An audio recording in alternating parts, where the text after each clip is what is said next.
Hola, ya estamos aquí con otro vídeo en inglés, esta vez con tiempos pasados. Primero es importante saber el verbo to be, cuál es su conjugación en pasado, que lo he escrito de este lado.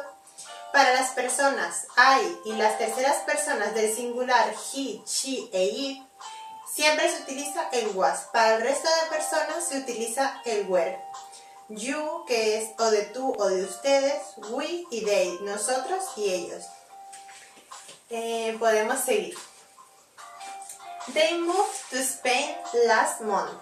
Ellos se mudaron a España el mes anterior o el mes pasado. ¿Cómo se forman las oraciones en pasado simple?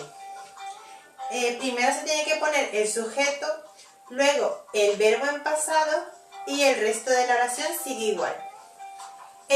Los verbos en pasado, si son regulares, suele tener que añadirse al verbo en infinitivo una D para que esté en pasado.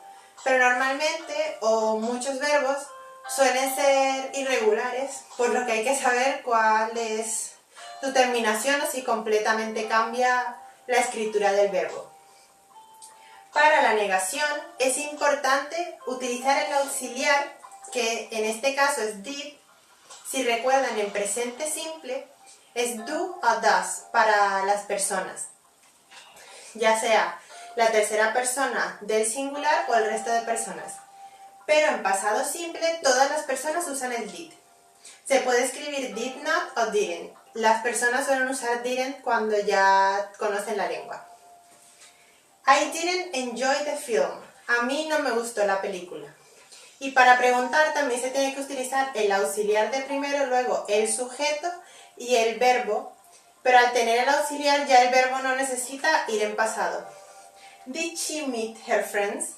Ella quedó con sus amigos. También sirve para hablar de acciones que se repitieron en el pasado. Por ejemplo, we went to London every weekend last year. Nosotros fuimos a Londres cada fin de semana del año pasado.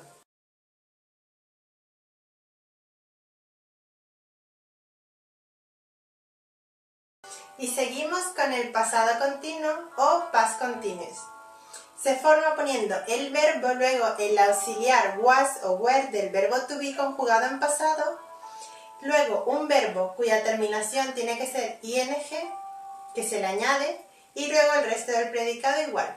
Por ejemplo, I was reading, yo estaba leyendo. Sujeto, verbo to be en pasado, bien conjugado con la persona que es, y luego un verbo que se le añade la terminación ing.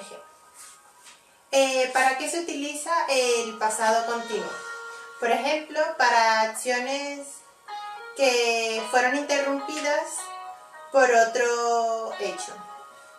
She was shopping when her mom rang. Ella estaba comprando cuando su madre la llamó.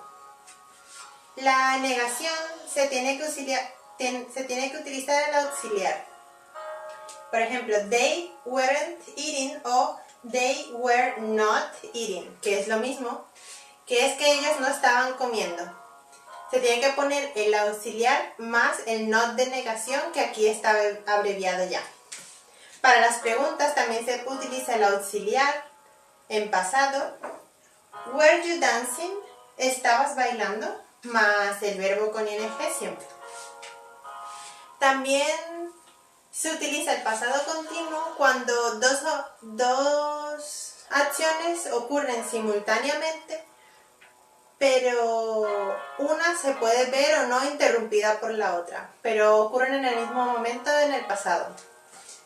When you arrived, I was sleeping. Cuando tú llegaste, yo estaba durmiendo. Y esto ha sido todo por este vídeo. Espero que les haya ayudado. Si les ha gustado, denle like abajo, y si pueden a la página del Facebook, está el link en la cajita de abajo también, se los agradecería.